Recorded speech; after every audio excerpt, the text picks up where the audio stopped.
Welcome back to Restricted Airspace on the KCOR Digital Radio Network. To be live on with me, ask Solaris or myself if you have some questions. 702-425-9230. That's 702-425-9230. Skype us at KCOR Radio. Jump on the live chat and tell me to shut the hell up, and I'm good with that. That's my FM radio voice here. Yeah, it's Yeah, I worked in radio for many, many years and used to do the night shift. Yeah, the night shift. In Vegas here on the night shift, it gets a little crazy. So you always had to have that really, 1-900 number, I guess, that kind of talk. But anyways, you heard Erica Gadd. She did a little voiceover there for me. And a little special shout out to Erica. She had a tough time over the last couple of weeks. I think she's gone off Facebook for a little bit. That's a great thing about social media. Social media is really cool. You've got a lot of interesting people you can get in contact with, and I'm grateful for a lot of people I've been in contact with. But at the same time, you do have a lot of people that can really ruin your day and go after you. And I know Erica had a tough time dealing with some trolls and a few other people that were personally attacking her. And I know she went off Facebook to kind of take a little time to herself. So I know she from time to time stops by and listens to the show. So Eric, if you listen, just want to let you know you got a friend out here, so best of luck to you. Anyways, we're going to get back to the lady who has exposed the truth. She's lived to tell about it. She has had an incredible interesting story in life, and the fact that she is coming over here to do her show called Hyperspace on the network right after my show starting March 18th has me super stoked, super excited. I cannot wait. Please welcome back Solaris BlueRaven. And Solaris, we're getting into some of the projects that go under this MK Ultra. I mean, there's quite a few of them. Some of them actually have been documented through our government under Freedom of Information Acts. How did you find out about these specific projects? I mean, at some point there had to be a switch, a turning point that you kind of woke up and said, whoa, wait a minute, and started looking into things. How do you uncover that from the government? Well, it's real interesting because once I started realizing what it was, seems like people came out of the woodwork to tell me that it was a mind control oriented program. And then I started researching mind control, and I started looking up all of the details in the early days of mind control. And then I started researching more and more about what the artificial telepathy entailed. And I came across Dr. Robert Duncan, and of course I started comparing notes with him, and I met him in person. We both were actually did a presentation over there in Vegas at the Mind Control Super Soldier Summit. And I was able to communicate with him, kind of candidly. And it was amazing how much of the details I already knew, and all he was doing was confirming so much of it. So it was real interesting. So it's really just hard research, rolling up your sleeves. And for me, I was determined to know what this was because I knew it wasn't, first of all, I knew it wasn't a psychological issue. I knew there wasn't anything wrong with me, and I knew it was technological. And that was confirmed with my handler on Maui, by the way, although he denied it in the courtroom and said, oh, she's talking mind control. And he literally just made a mockery of it in the court. But that's what it boils down to, is just really just doing the research and rolling up your sleeves and becoming the investigator. So I'm just trying to think how you take something like this to court without, without sounding like you're ready for the, for the rubber room, I guess. I think that's the whole idea because, when I first met with Michael, when he came out to visit me here, when I came back to Colorado, he wanted me to talk to a magistrate. It was his suggestion that we talk to a magistrate. And I said, well, I need somebody in my corner. And he goes, well, don't worry, I'll be there. But literally, he was there to stab me in the back. I think what they wanted was me to testify in front of a judge, to make it look crazy, for him to make a mockery of it, and then for them to be able to, they actually slapped a temporary restraining order on me it's expired now, but at the time they put one on me. I think it was just their way of covering their butts, insofar as being able to cover the whole crime scene and then waltz away. And then, of course, the judge, it was over his head. But when I attended that court hearing, it was definitely... It seemed like it was paid off because literally it was just me, Michael, the judge, and Michael's, whatever he was, his private security guy. So it definitely was set up. There's no doubt about that. Well, you have a lot of people in the MK Ultra type program talk about being discredited through many different aspects, whether it's, through your job, whatever, they make you seem either like you're insane, or that you are, that what your experience is, you're like a stalker almost. This is what they try to make you seem out to be. Now, you start, you write your books, you start going public with all this information. Was there any reach out for them afterwards to tell you to shut up? Did at any point after the court hearing and you said, well, that's it, you aren't shutting me up. Was there at any point that they came to you and said, you know what, we're not gonna tolerate this anymore. You can't write these books. If you do, I had that happen to me when I got pulled over from the Men in Black. I was pulled over, and I was in no, roundabout way, basically told real straight up, this is the desert. Accidents happen out here all the time. And wow. that at 2:00 in the morning when you get pulled over on the 15 South, that scared the hell out of me. And then once my computer was hacked, and have you still experienced that, your computer's being hacked? I mean, you talked about the keystrokes and stuff like that, but are you constantly, even today, still being surveillanced? Well, I'm hacked. That's the thing, Tina. I'm hacked. I'm the right. Remote. You're the so remote. Literally, I have technology, and this is why I demonstrated this. After that court hearing, when everything was completely disrespected, I put my book out, and I also produced a documentary called I, the Remote, A Disclosure in Covert Technology. Now, if you look at this documentary, there's actually an analysis of implant analysis scan done by Steve Colburn, which shows the signals bouncing around. And it actually, you can tell where these signals are actually registering. Also, I have a 45-minute of raw video footage I haven't released yet of this thing where cameras are getting switched off and everything else. So the technology is interconnected with me still. I still have a signal. So insofar as hacking my computers go, they have all the data they need on me. There's nothing they need from me. Insofar as being threatened or anything like that, they used their fans as a human shield against me. So I'm kind of marked insofar as their divisions go. So I'm not sure, how much more damage they can do to my life. They pretty much destroyed everything. I mean, they took my life away, my family, my marriage, my career. I was a land surveyor with my husband. Everything my resources, they took it all from me. So I don't know how much more damage they can do besides just throwing me and trying to incriminate me or something like that. But that's where it was. But I do know that I put a video out, and I'm not sure if you saw it, but it has me talking about what had happened in the courtroom. And I put this video out. It's on YouTube to protect me because people were afraid I was going to disappear right after I testified. And that's when I did a candid video and testimony about what really happened. And I do know Neil Peart was trying to take that down. He was fighting tooth and nail to try to get it down. He was telling people he was going to get it down, and they never did. One time it was taken down, and I re-uploaded it again on YouTube. So it's still there. I think what it is that it's so out there now that they can't stop it. It's an unstoppable force, but all they can do is make snide remarks or try to discredit it and say she's good, she's this, she's that. And the thing is, I was a professional. I had a career. I wasn't some crackhead groupie, contacting Peart. This is a real woman with a real career, with a real marriage, a real husband. So anything they tried to do to discredit me was really just making them look like idiots. Now, you talked about having, your experiences, you're clairvoyant, you're psychic. During this point, when they started doing all these testing and the handler work with you, did this actually help in what your gifts were? Well, actually, I think they were running interference, to be honest with you, because I was able to start seeing things through them on so many different levels that they started running an interference program. In other words, I was able to push through them, remote view them, see them, and actually probably push them back a little too hard.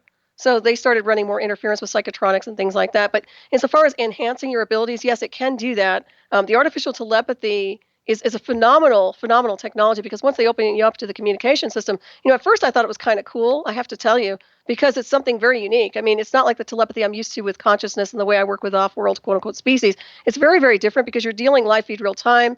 It's very, very quick. It's like the movie The Matrix. Everything is super fast. You're reading things super fast. Your movements, it's like they enhance everything. It's like an adrenaline like you wouldn't believe. And yet at the same time, your vitals start to die because what they're doing is rebooting you through the machine. So it's an interesting experience beyond words. I can't even explain it. Well, you just said something that got me going. You just said off-world. Right. So because you can remote view, you can remote, view other beings that are visiting this planet? I've been able to in the past. I had a newsletter before I was inducted into this program. I had a newsletter called Goddess Ascending, where I was bringing in energies from celestial races and bringing in data. You can call it channeling, but it was more than channeling. It was bringing in, interpolating data. And I can go back and look at those archives now. They were very enhanced and very pure energy. And then I look at my own, what I call Merkaba signal, because if you're familiar with light body, and I talk about this a little bit, but when you go onto the path of spirit, you go through progressions of spirituality, and you reach levels of light body, which is a very high frequency, which correlates and then connects into Merkaba, which is the vehicle of light. Now, I have a universal celestial heartbeat and pulse that can be measured naturally when I meditate, that can surge electricity, it can surge Christmas lights and things, and it's been able to do this before they showed up in 2004. A lot of people think that put me on the radar to some degree, because what they did is they took that signal and then they interpolated it onto their AI and then recreated their own signal, unique for me.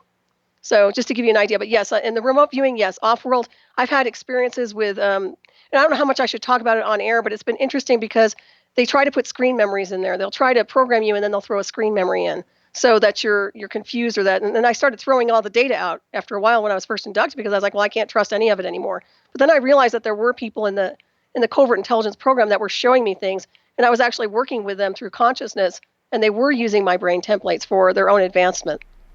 Well, a lot of experiencers or people that I've talked to who are remote viewers talk about our government, whether it's being re-abducted after they've been taken or whatever, talk about these screen memories that our government, they want to say that it's, the aliens that are doing this, but a lot of people are coming forward saying, you know what, it wasn't the aliens that put the screen memory as much as it was our government, because our government wants us to think that we're nuts. They don't want us to talk about our experiences because that would blow the lid wide open that they've been covering it up for years. Mm-hmm. Absolutely, that's correct. And I'm a firm believer in that too. I think that the contactee has a pure connection to the off-world species, which in my opinion is our starseed heritage, which is our ancestry. So they're not foreign to us. They are us and we are them. And then you have the national security running interference because they're afraid of the data. First of all, if you're an avatar, if you've ascending into your multidimensional design work and your celestial heritage, you're activated through psychic abilities, etc., then you become a threat to what they are, because they don't want you accessing information that they can't control, basically, is what it boils down to. So yeah, they run interference in the covert areas. There's no doubt about that. Now, you can still remote view. Have you thought about kind of going after them a little bit, or do you think if you tried that would just be opening up a can of worms you probably don't want to open up? I can remote view them if I want to, but I do know I have the signal in there. Okay. And I do know that if they want to access me, they can communicate. Okay. I know that because they tried this past summer. And I know that there are other divisions involved too, because it's kind of like, and this is what bothers me, it's once you get pulled into these programs, it's almost like they sell you, sell your templates, sell whatever it is. And then you go down this line to people that I don't know really, that I'm not real familiar with, that I know have potential access to me. So I've learned to close myself off to some degree. I've tried to blow out some of the signals because I don't like being wired like I am. I mean, I'm not wired like your average bear. I'm very, very different. So I have to be very guarded with that. But I can certainly still remote view. I can access things. I think what it is that there's a third party, and I have to be very aware of that. In other words, what I used to be able to do alone, it seems to me like there's another intrusion now. There's an AI.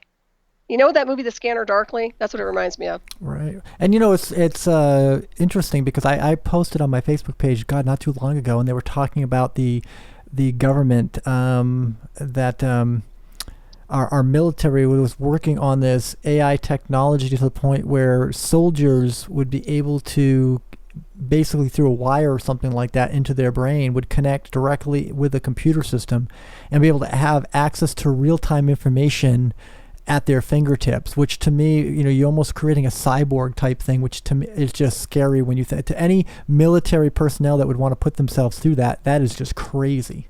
Well, I was a test pilot for a lot of that in 2004 because the White House was very much involved in what had happened to me, right down to monitoring me at work on Maui when I was doing surveillance and security out there. They were calling my employer, okay?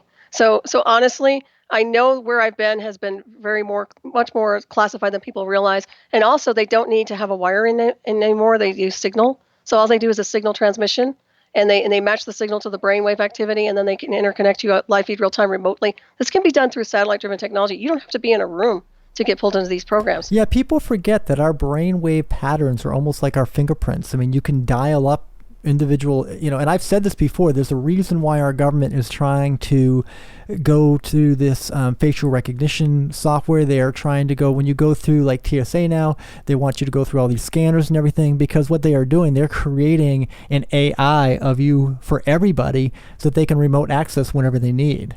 Yeah, they have an avatar. And, I work surveillance in casinos out here in Colorado, by the way. And we had, they do facial recognition. I don't know if they do it. Obviously, they probably do over there, but they do facial recognition. That's nothing new. They can triangulate somebody in a room in a casino and triangulate them and know who they are. Well, I made a comment to about a year ago, our government passed as part of the Homeland Security bill this new algorithm that was put into place. It's a biometric scanning process. This is why the TSA, you no longer can go through the airports and get a pat down. You have to go through these scanners now, which a lot of people don't realize. I never would go through them. I'd want a pat down. Now I don't know if I want to fly, because you have to go through these scanners. The gentleman who created this algorithm for this particular biometric scanning process, which is in a lot of airports now, supposedly was put into place for, our security for terrorists, so to speak. But it's the same gentleman who wrote the algorithm for the drone technology to be able to track people from 5,000 feet with biotechnology. All you have to do is combine the two, and now with drones, which are getting FAA approval everywhere from our government, you'll be able to monitor anybody, anywhere, from 5,000 feet without facial recognition, because it'll be biometric scanning. Mm-hmm. Yeah, definitely. I'm a firm believer that they have everybody triangulated already, and whether you're hearing a dialogue or not, that doesn't matter. You've been interpolated already. I'm sure the brainwaves are already mapped out, interconnected onto the quantum AIs and everything else associated. So, yeah, I think we're heading towards more than Big Brother. I think we're heading towards Big Brother's cyborg, psychotic brother. Well, and I've told people that I'm like, 1984 is kid stuff compared to what they've been doing, and unfortunately, we don't want to admit to it. The information is in black and white if you really want to go out and search, but most people are so lazy. Give a couple names of a couple projects that people could go out and research that you've kind of been involved with. Well, projects offhand, I can't really, they don't give me names of projects, but I can tell you, Dr. Robert Duncan's book, Project Soulcatcher Volume 2, is a great resource for information that I'm talking about right now, as well as my book, The Remote Black Operations Scenarios Beyond 52. There's Satellite Terrorism in America by Dr. John Hall. These are all resources where you can access and look and see what's going on insofar as covert surveillance goes, mind control. Dr. Robert Duncan has some interesting books because he actually worked on these projects which deal with how to control and manipulate brainwave activity. There's certain technologies and terminologies, like Misha will go by the certain mind control programs per se, and I talk about the technology like the EEG heterodyning, EEG cloning. EEG heterodyning is the mixing of the minds. It's encrypting signals onto a target. EEG cloning would be turning a target into a human robot. So that's what they tried to do to me. They animated me. So it has a lot to do with technologies and the type of technologies that you're using and deploying. And now, once again, it's all satellite driven. Wow. Well, if that wasn't a fast-paced 1 hour for you, I don't know what is, people. We got one more hour coming up here with Solaris, and I'll tell you what, it's not going to disappoint you, because we're really going to get into some stuff that will probably scare the bejesus out of a lot of you. I know, reading some of her books, they would scare the bejesus out of me, that's for sure. And I don't scare easily. So when we come back, we're going to have birthdays, more funny news stories. My guest tonight is Solaris BlueRaven. She is the host of the new KCOR show called Hyperspace, coming March 18th. Can't wait. She's going to be following my show from 9 to 11. And then we got Erica Lukes, who's going to be on before my show. So, yeah, it's going to be ladies' night over here at Friday night, kicking ass all over the place in the paranormal. Anyways, you want to be part of the program, you want to talk to Solaris personally, if you're part of this MK Ultra program, if you are a super soldier, call into the show. I want to hear your story. 702-425-9230, 702-425-9230. Skype us at KCOR Radio. This is Restricted Airspace with Tina Marie. Think of me as your caffeine addiction to the paranormal.